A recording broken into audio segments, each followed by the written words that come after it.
नमस्कार दोस्तों, स्वागत है आपका अपने चैनल सत्येंद्र एस्ट्रोलॉजी में। हमसे जुड़ने के लिए हमारे चैनल को सब्सक्राइब करें और साथ ही साथ हमारे बेल आइकन को दबाएं, जिससे आगे आने वाले वीडियो की नोटिफिकेशन आपको मिलता रहे। ये हैं आप सब दोस्तों, कर्म बड़ा या भाग्य, ये सवाल सदियों से चला आ रहा है। कुछ लोग कर्म के श्रेष्ठ होने की बात करते हैं, तो वहीं कुछ भाग्य के बलवान होने का दावा करते हैं। भाग्य और कर्म के इस प्रतिद्वंद का सही और सटीक उत्तर गीता में पाया जाता है। इसे समझने के लिए पहले एक कहानी सुनेंगे और फिर गीता का एक श्लोक भी जानेंगे, जिसके बाद आपको पता लग जाएगा कि कर्म या भाग्य में कौन बड़ा है। पहले जानते हैं कहानी। एक जंगल के दोनों ओर दो अलग अलग राजा का राज्य था और दोनों राज्य के बीच एक मौजूद उस जंगल में एक संत निवास करते थे। दोनों राजा उस संत को अपना गुरु मानते थे और उनका बड़ा आदर करते थे।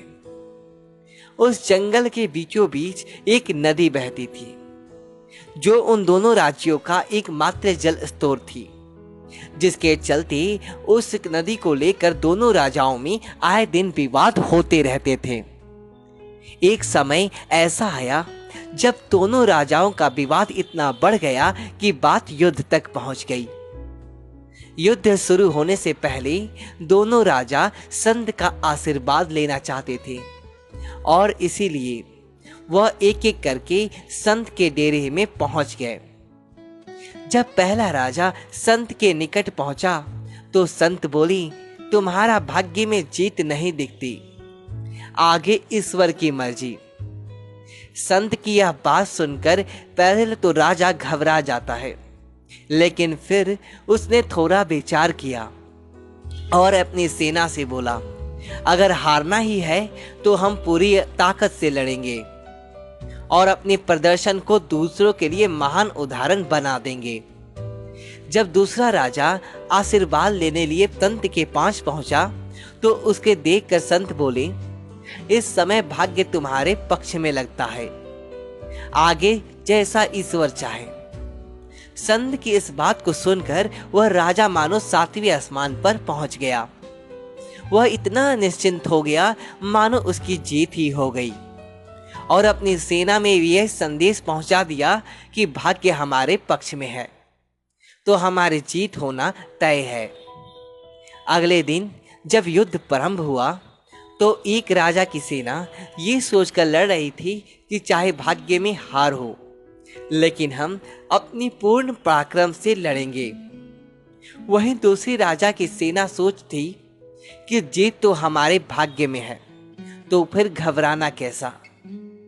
युद्ध करते हुए दूसरे राजा के घोड़े की नाल निकल गई, पर उन्होंने ध्यान नहीं दिया, क्योंकि उनके मन में तो भाग्य के पक्ष में होने की बात घर चुकी थी।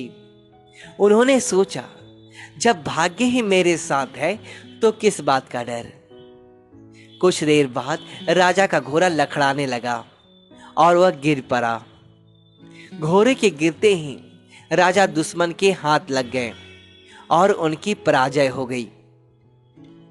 युद्ध समाप्ति पर संत भी युद्ध भूमि पर आ गए। संत को देखते ही दोनों राजा एक स्वर में प्रश्न कर बैठे कि गुरुजन, आखिर भाग्य का लिखा कैसे बदल गया। संत मुस्कुराए और उत्तर देते हुए बोले, हे राजन, भाग्य नहीं बदला, वह अपनी जगह स्थिर है, परंतु आप लोग बदल गए। संत ने जीतने वाला राजा की ओर इशारा करा और बोले, स्वयं को ही देखिए राजन, संभवित हार के बारे में जानकर आपने दिन रात एक कर दिए। युद्ध की हर चीज का ख्याल खुद रखने का फैसला किया, जबकि पहले आपकी योजना सेनापति के बल पर युद्ध लड़ने की थी। वहीं हारने वाला राजा की ओर देखकर संत बोले कि हे राजन, आपने तो युद्ध जीतने से पहले ही उसका उत्सव मनाना शुरू कर दिया था, यहाँ तक कि अपने घोड़े की नाल का भी ख्याल नहीं रखा। सेना की रणनीति पर ध्यान देना तो दूर की बात है, और आखिरकार वह हो गया जो होना लिखा था। आप लोगों का भाग्य नहीं बदला, लेकिन जिनके भाग्य में जो लिखा था उन्होंने अपना व्यक्तित्व ही बदल दिया। अब आगे बताइए, ऐसी परिस्थिति में बेचारा भाग्य क्या करता। दोस्तों, भाग्य लोहे के समान होता है। जहां कर्म का चुंबक मौजूद हो उस ओर खींचा जाता है। भाग्य असल में हमारे कर्मों का ही परिणाम होता है। अनुकूल कर्म किए जाए तो भाग्य को अपनी ओर मोड़ा जा सकता है, लेकिन भाग्य के भरोसे बैठकर कर्मों से दूरी बना लेना पराजय, दुख और परेशानियों को आपकी ओर लेकर आता है। गीता में भी कर्म को लेकर यही संदेश दिया गया है। गीता के दूसरे अध्याय के 47वें श्लोक में भाग्य श्री कृष्ण कहते हैं, तुम्हारे कर्मों पर तुम्हारा अधिकार है, लेकिन कर्म के फल पर तुम्हारा कोई अधिकार नहीं। इसीलिए फल के प्रति आसक्त हुए बिना अपना कर्म करते रहो। ये था कर्म और भाग्य को लेकर गीता का ज्ञान। संभवतः अब आपको अपने सभी प्रश्नों का सटीक और सही उत्तर मिल गया होगा। दोस्तों, हम उम्मीद करते हैं कि गीता जैसे जुड़ी यह रोचक जानकारी आपको पसंद आई होगी। धर्म और ग्रंथों की ऐसी ही बातें जानने के लिए हमारे चैनल को सब्सक्राइब कर सकते हैं और हमारे वीडियो को लाइक करें और हमारे कमेंट बॉक्स में ओम नमः शिवाय लिखें। धन्यवाद दोस्तों।